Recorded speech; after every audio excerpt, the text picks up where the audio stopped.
उस शख्स का नाम है अब्दुल मालिक यूनुस ईसा शेख, एमआईएम का जिला अध्यक्ष, माजी महापौर। ये अच्छाई और बुराई कि जो फिरियादी था वही मुजरिम है कि नदीम पीटर के ऊपर एक लड़की की इज्जत लूटने का भी इल्जाम औरंगाबाद में लगा है।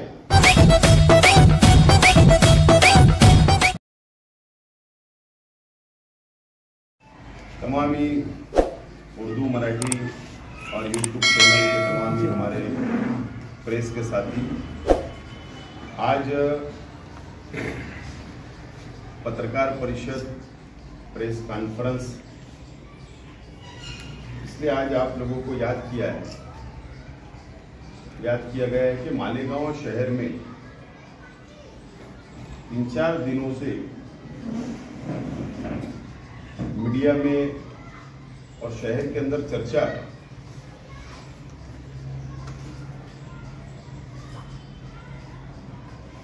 नवंबर को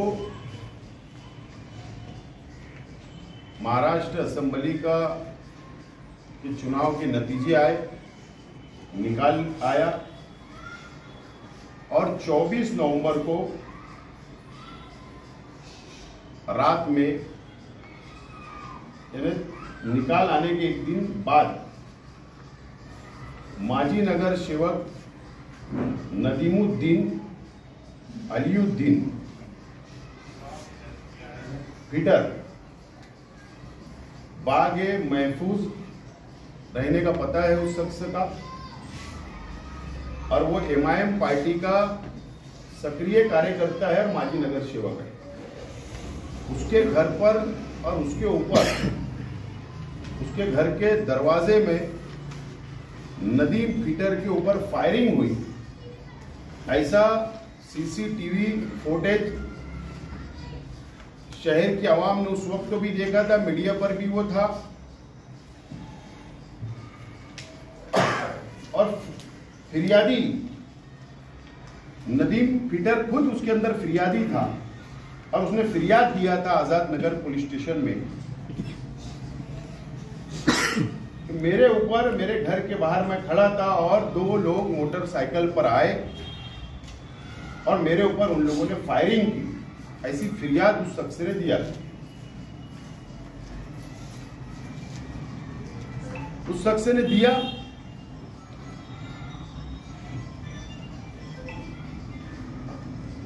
पुलिस ने, आजाद नगर पुलिस ने और उनके वरिष्ठ अधिकारियों ने मिलकर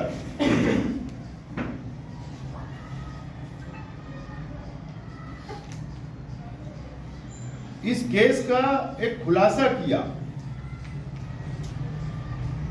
यानी ऑन पेपर खुलासा किया। और जब हमको पता चला कि नदीम पीटर जो फिरियादी है, उसने फिरियाद दी है और उसके 2 दिन पहले पहला जो आरोपी था सैयद सिकंदर, उसको पुलिस ने इस केस के अंदर अरेस्ट किया, आरोपी बनाया और कोर्ट के अंदर हाजिर किया। और उसके 2 दिन के बाद नदीम पीटर और अबू जैद शेख, ये 2 लोगों को कोर्ट में हाजिर किया गया और पुलिस ने यह खुलासा किया कोर्ट में कि नदीम पीटर जो फिरियादी है, इसका 1 नंबर का मुजरिम, इसने ऐसी प्लानिंग किया और इसके साथियों ने मिलकर ये 2 लड़के लोग जो सैयद सिकंदर और अबू जैद शेख, ये 2 लोग और नदीम पीटर और कुछ लोगों ने मिलकर, नदीम पीटर ने अपने ऊपर खुद फायरिंग करवाया। इस तरीके का रिकॉर्ड पर कोर्ट के अंदर पुलिस ने उनको अरेस्ट करके पेश किया और उसी वक्त कोर्ट को बताया। और शहर को पता चला कि जो फिरियादी था वही मुजरिम है, वही आरोपी हो गया। तो ये एक अलग केस शहर ने देखा, अलग नवैयत ये केस के अंदर शहर की आवाम ने देखी, अपनी आंखों से देख रही। सवाल ये है, आज प्रेस कॉन्फ्रेंस लेने का हमारा जो मकसद है वो मकसद बिल्कुल साफ है। शहर के आज के एमएलए मुफ्ती मोहम्मद इस्माइल कासमी साहब एमआईएम के उम्मीदवार अपने इलेक्शन प्रचार के अंदर उन्होंने अच्छाई और बुराई की बात की।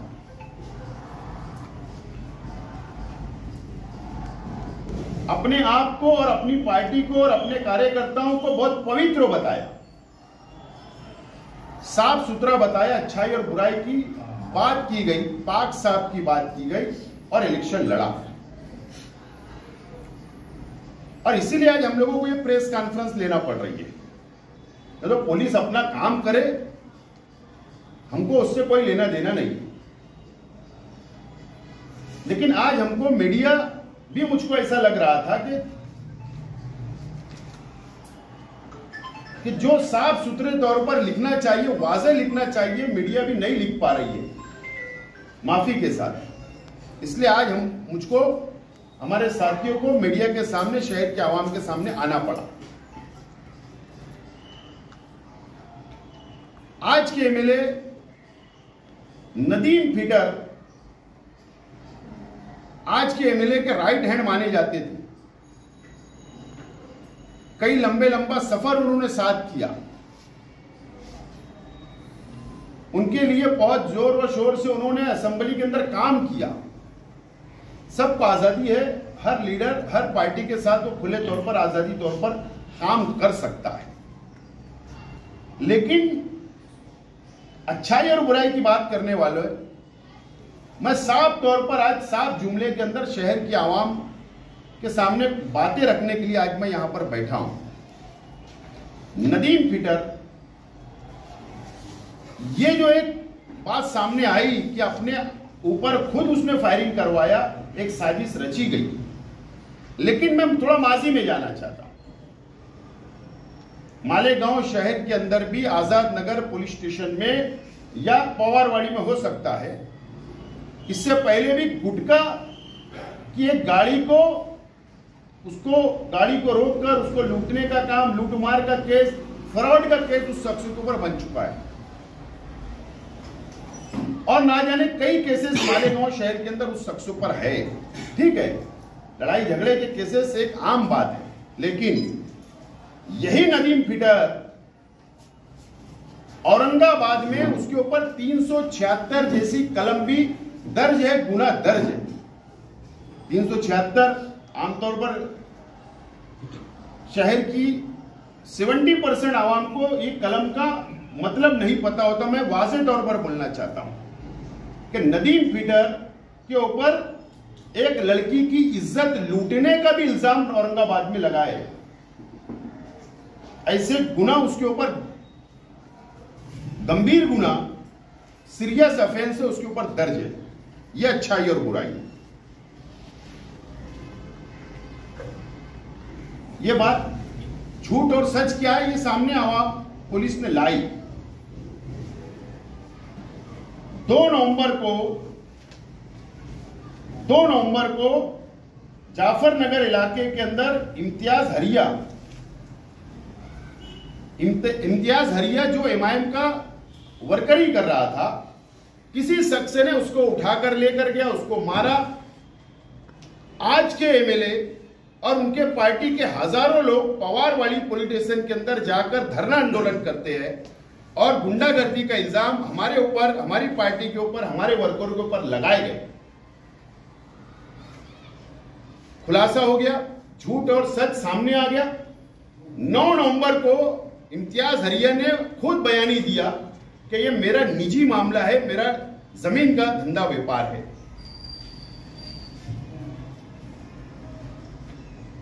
अभी की बात है 14 जनवरी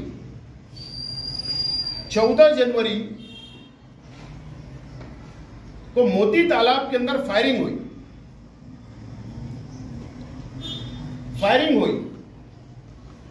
उसकी सीसीटीवी मीडिया के पास भी है, आवाम भी देख रही है। सिटी पुलिस स्टेशन के अंदर गुना दर्ज हुआ राइट का हुआ एक पार्टी की तरफ, एक तरफ आर्म एक्ट लगा, फायरिंग हुई। फायरिंग करने वाला जिसके ऊपर इल्जाम हो कौन है? वो छोटा बाबू उसको बोलते। खुले तौर पर गुंडागर्दी किया, खुले तौर पर फायरिंग किया पब्लिक में। ये किसका आदमी है? ये एमआईएम का आदमी है। ये अच्छाई और बुराई है, ये 2 महीनों के अंदर। मैं बाकी थोड़ा तफसील में जाऊंगा, सब तफसील में। ये जो नदीम फीडर है, जो असदुद्दीन अवैसी साहब के बाजू में, आज के एमएलए के बाजू में उसकी तस्वीर है, जिसके ऊपर मां बहनों की इज्जत लूटने का इल्जाम है। इज्जत लूटने का यही शख्स नदीम फीडर है, जो अपने आप के ऊपर खुद फायरिंग करवाया। जो ये कौम और मिल्लत की दुआई देते हैं, कौम और मिल्लत की बात करते हैं, ये ऐसे लोग हैं जो फोटो एकदम वाजे। ये छोटे बाबू ये नाच रहा था, उनका काम करा खुला।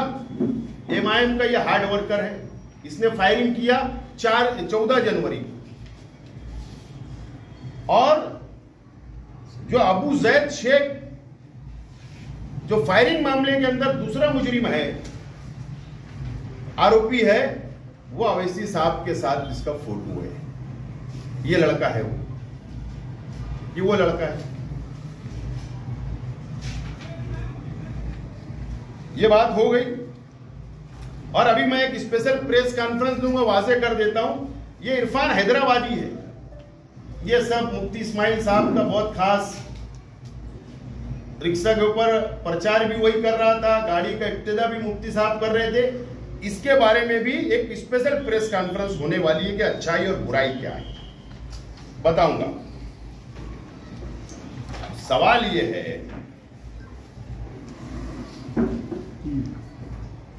इसके अंदर 3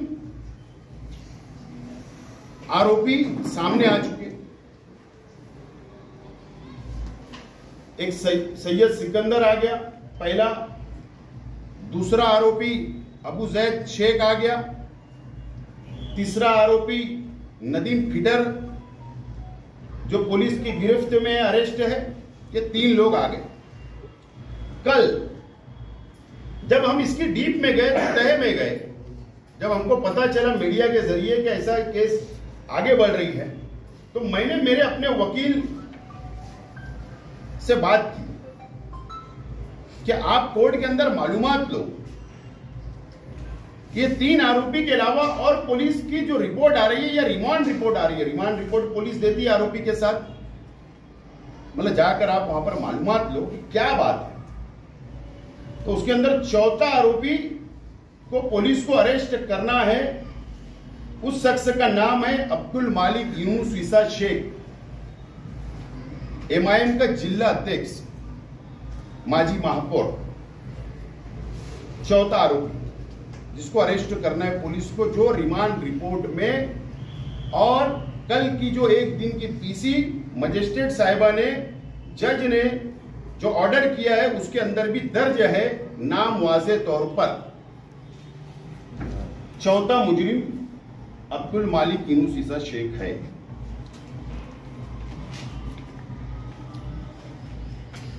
अब उसके अंदर रिमांड रिपोर्ट के अंदर भी एक वर्ड और है, एक चीज का और खुलासा है कि ये प्लानिंग हुई है। प्लानिंग के अंदर ये 4 लोग तो वाज़े तौर पर अब सामने आ रहे हैं, और ना जाने पुलिस की इंक्वायरी चल रही है, उसके अंदर हमको कुछ बोलना नहीं है। और कितने आरोपी सामने आएंगे वो तो वक्त तो बताएगा। पुलिस आवाम के सामने खुद ही बात सामने आएंगी, कोर्ट के सामने बात आएंगी, हमें उसके अंदर कोई बोलना नहीं है। लेकिन रिमांड रिपोर्ट के अंदर एक जुमले का इस्तेमाल है कि सियासी रुतबा, सियासी वचन और ऐसे कुछ जुमले का इस्तेमाल किया गया है, जिस वजह से प्लानिंग की गई। वो प्लानिंग, मुझको ऐसा लगता है, मुझे शक है, मैं रिक्वेस्ट करता हूं पुलिस डिपार्टमेंट से मालेगांव शहर की पुलिस डिपार्टमेंट से रिक्वेस्ट करता हूं कि यह प्लानिंग क्यों की गई, किस वजह से की गई, वो किसको फंसाना चाहते थे, वो किसको बदनाम करना चाहते थे। मुझको ऐसा लगता है कि मुझको और मेरी पार्टी के लोगों को फंसाकर बदनाम करना चाहते हैं कि शेख आसिफ इलेक्शन हारने के बाद गुंडागर्दी कर रहा है, फायरिंग करवा रहा है, मारधाड़ करवा रहा है। ऐसा मुझे शक है, ऐसा उनकी प्लानिंग का हिस्सा हो सकता है और इसके लिए पुलिस डिपार्टमेंट मुकम्मल इंक्वायरी करे, डीप तक जाए और शहर की आवाम के सामने सच्चाई सामने लाए, सच्चाई सामने लाए। मैं जिस दिन घटना हुई 24 नवंबर को, मैं उस रोज की वीडियो मैंने तलाश किया और तलाश करने के बाद मैंने देखा कि वहां एमआईएम के कौन कौन से लीडरान स्पॉट पर गए थे या पुलिस कंप्लेन करने पहुंचे थे। तो उसके अंदर वाज़े तौर पर एक शख्स सामने आया, यूसुफ इलियास नामी शख्स, जो दाढ़ी और टोपी है, उसका बयान मैंने देखा हूं। मेरा पुलिस डिपार्टमेंट से भी गुजारिश है, रिक्वेस्ट है कि इतना करंट फायरिंग होती है और वो शख्स स्पॉट पे पहुंच जाते हैं, कहीं मुझे शक है कि प्लानिंग में यूसुफ इलियास तो नहीं शामिल है और कौन कौन से एमआईएम के लोग शामिल है ये भी खुलासा पुलिस करे, ऐसी मुझे शक है, इसलिए मैं रिक्वेस्ट कर रहा हूं। और पुलिस डिपार्टमेंट से एक और गुजारिश करता हूं, कई लोगों को तड़ीपार की नोटिस आ रही है, कई लीडरान को आ रही है, ठीक है, पुलिस अपनी कार्रवाई करे, मुझे कुछ बोलना नहीं है, लेकिन यूसुफ इलियास शख्स जो शख्स है वो एक तकरीर के अंदर वो कहा कि डंडा लेकर, लाठी लेकर झोपड़पट्टियों में जाकर मारो, हाथ पर तोड़ डालो। मैं पुलिस से रिक्वेस्ट करता हूं कि 12 नवंबर में यूसुफ इलियास टेम्परवारी बेल के ऊपर है, हाईकोर्ट से टेम्परवारी बेल है। ऐसे शख्स से अगर अमन को खतरा है, अगर वो शहर में दंगा फसाद करवाना चाहता है, तो इस शख्स की जमानत रद्द किया जाए, ऐसी रिक्वेस्ट मैं पुलिस से करता हूं कि करे। बहरहाल आका कौन है, मास्टरमाइंड कौन है? छोटे छोटे केस के अंदर ये शहर के अंदर एक रिवायत चल रही है कि मास्टरमाइंड शहर की आवाम के सुन सुन के कान पक जाते हैं। अब हमारा भी पुलिस डिपार्टमेंट से मुतालबा है कि इसके अंदर आका कौन है। 4 लोग तो नाम सामने आए, इसके आका को ढूंढा जाए। अगर पुलिस तहकीक सही डीप में करेगी तो मुझे ऐसा लगता है, मुझको लगता है, हो सकता बात आगे चल के गलत भी साबित हो, लेकिन मुझको ऐसा लगता है कि ये सब चीजें जो हो रही है शहर के एमएलए के नेतृत्व में हो रही है। हो सकता है आका ये शहर के एमएलए ना निकले, हो सकता है पुलिस लिबास देखकर, रुतबा देखकर, हो सकता है पुलिस वो रास्ते में तपाशी नहीं कर रही होगी, लेकिन शहर की आवाम के सामने सच्चाई आना चाहिए। इसलिए आका कौन है? मैं आइंदा हफ्ते मुंबई जाऊंगा और डायरेक्टर जनरल ऑफ पुलिस रेशमी शुक्ला मैडम से, जो डायरेक्टर जनरल ऑफ पुलिस है, डीजी है, मैं उनसे मुलाकात करूंगा। इस केस के संदर्भ में मुलाकात करूंगा, हो सकता है उनको मेमोरेंडम भी दूं, और अगर मुझको टाइम मिला, वक्त मिला, तो महाराष्ट्र के वजीर आला, मुख्यमंत्री और गृह डिपार्टमेंट भी उनके ही पास है, मुख्यमंत्री महोदय के पास, तो उनके पास भी जाकर अगर वक्त मिला तो जाकर मैं मुलाकात इस केस के सिलसिले में करूंगा। क्या इसकी मुकम्मल इंक्वायरी होना चाहिए। मालेगांव शहर की तारीख में शायद ऐसा केस कभी नहीं हुआ होगा कि इस तरीके से एक प्लानिंग रचकर अपने आप पर फायरिंग करवाकर, इल्जाम दूसरे पार्टी के लोगों पर लगवाकर और सियासी रोटी सेकने का काम किया जाने वाला था। लेकिन अल्लाह का करम है, पुलिस ने सच्चाई सामने लाई। बहरहाल इसकी मुकम्मल इंक्वायरी होना चाहिए और मैं उसके लिए आइंदा हफ्ते मुंबई जाने वाला हूं और इसीलिए आज की ये पत्रकार परिषद मैंने लिया हूं। अगर आपको कुछ बोलना है तो आप सवाल पूछ सकते। काम करेंगे मालेगांव की पुलिस। पहली बात ऐसा है कि चोर कोई ना कोई सबूत छोड़ देता है, चोरी करने वाला कोई ना कोई सबूत छोड़ देता है। जिस दिन 24 नवंबर को फायरिंग का वाकया हुआ, सीसीटीवी के जो फुटेज है या जो वीडियो है उसके अंदर साफ तौर पर लग रहा था शहर के आवाम को भी कि प्री प्लानिंग से ये फायरिंग करवाई गई। शहर के आम इंसान को लग रहा था तो पुलिस के पास तो यंत्र ना है, उनके पास तो टेक्नोलॉजी से वो लोग तपास करते हैं, इंक्वायरी करते हैं, तो पुलिस ने सामने बात को लेकर आई। बहरहाल पुलिस ने अगर केस को यहां तक लाई है तो मुझको ऐसा लगता है कि कोई भी शख्स या कोई भी डिपार्टमेंट हो, पुलिस हो, इंक्वायरी करता है जो, वो हवा में इस तरीके का कोई भी किसी पर भी मुजरिम नहीं बना देती है पुलिस। कुछ तो सबूत होंगे और मैं जहां तक कानून को समझता हूं कि ये एक प्रोसेस होती है, पीसी, एमसीआर, लेकिन फाइनल सबूत जो होते हैं, डॉक्यूमेंट जो होते हैं, पुलिस के पास जो सबूत इकट्ठा पुलिस करती है, वो चार्जशीट जब दाखिल करती है 3 महीने के अंदर, तो उसी वक्त वो दाखिल की जाती है, ऐसा मेरा मानना है। तो जाहिर सी बात, अगर सबूत होंगे तो पुलिस ने यहां तक कार्रवाई को लाई, ऐसा मेरा मानना है। मैं उनसे कोई उम्मीद नहीं है, आज के एमएलए साहब से कोई उम्मीद नहीं है। उनके पास गांजा बेचने वाला उनके लिए पवित्र होता, ड्रग्स बेचने वाला उनके लिए पवित्र होता, उनकी पार्टी में अगर है, चोर हो तो उनके लिए पवित्र होता, उनकी पार्टी में अगर हो, बलात्कारी इंसान हो तो उनकी पार्टी में चलता है, गुंडा हो चलता है, फायरिंग करने वाला है तो भी चलता है, औरतों के साथ इज्जत लूटने वाला है तो भी चलता है। तो इसलिए उनके पास जो माल है, जो कार्यकर्ता है, जुगाड़ चलाने वाले, सट्टा, आंकड़ा, ये सब उनके लिए पवित्र होते हैं, इसलिए उनसे कोई उम्मीद नहीं है। बहरहाल शहर को जो धोखा उन्होंने दिया अच्छाई और बुराई के नाम पर, ये सारी घटनाओं को देखकर शहर की आवाम अब खुद अंदाजा लगाए कि शहर के अंदर कितना घिनौना, कितना निचली दर्जे का सियासत की जाती है और ये शहर की आवाम को धोखा दिया जाता है। शहर की आवाम को फैसला आइंदा शहर की आवाम को करना चाहिए कि पुलिस की, अब असल में मैं यही कहा ना शुरुआत में कि आप जो मीडिया के मेरे साथी है वो थोड़ा ढके छुपे अंदाज में आप बात कर रहे हैं, तुम डीप तक नहीं गए। इसलिए मैंने वाज़ेह तौर पर 4 मुजरिम जो पुलिस ने बनाई, जो ऑन रिकॉर्ड है, जो एफआईआर रिमांड रिपोर्ट को मैंने आपके सामने रखा। हो सकता है आज के बाद से शहर की आवाम भी इसमें इंटरेस्ट ले। जब कोर्ट में लाए थे तो जो वकील है नीलेश मर्चेंट, वो भी चौथे मुलजिम का नाम नहीं ले रहे थे, बार बार हम पूछ रहे थे, वो ले नहीं रहे थे, बस एक फरार ऐसे ही बोल रहे थे।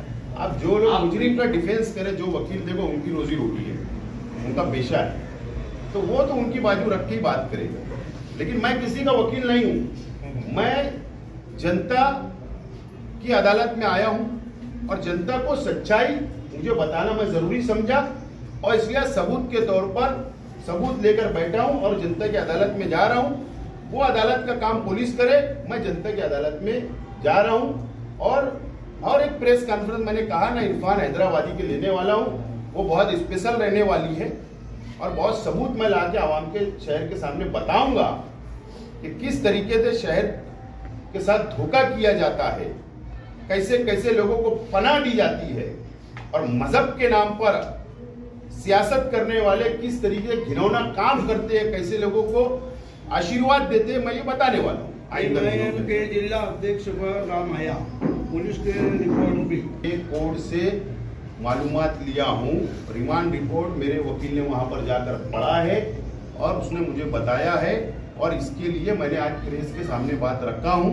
मुझे नहीं लगता है कि इसके अंदर कोई कानूनी पेचीदगी हो। यही कहना चाहते हैं कि पुलिस खुल के नहीं बोल रही है कि हमको जो है MIM के सदर की तलाश है। नहीं हो सकता है, पुलिस पूरी इंक्वायरी बाकी होगी, हो सकता है कि और कुछ मुजरिम शहर छोड़ के ना भाग जाए, हो सकता है पुलिस की हिकमत अमली होगी, पुलिस भी आइंदा पूरा खुलासा तो करेगी ना आइंदा दिनों में, तालमेल हो जाएगा, कार्रवाई जारी है।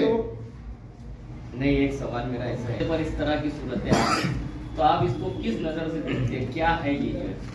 सिर्फ अपना जाति मुफाद सियासी कुर्सी हासिल करने के लिए इस तरीके की सियासत की जा रही है, और ये प्लानिंग भी आइंदा म्युनिसिपल कॉर्पोरेशन को सामने रखकर मुझको, मेरी पार्टी को बदनाम करने की एक बड़ी साजिश हो सकती है, ऐसा मुझे शक है। जब पुलिस खुलासा करेगी तो और वाज़ेह बात होगी, लेकिन ये शहर की आवाम ने जिस शख्स को क़यादत दी, वो सरकार या सरकार की पार्टी जो मालेगांव शहर को बदनाम कर रही है, वो उनसे नहीं लड़ सकती। बड़े लेवल पे दबाव आया और काम दूसरा आगे तो डायमंड कारपेट, हमारे वहाँ ग्रास, रेलवे वाला कारपेट, विलस्पन कंपनी का पायदान, हेटलोन रेगजिन होलसेल रेट में तमाम अशिया हमारे वहाँ दिए जाती है। हमारा पता याद रखे, सकावत होटल के पीछे, आबिद सोडा के बाजू में, हजार खोली, मालेगांव।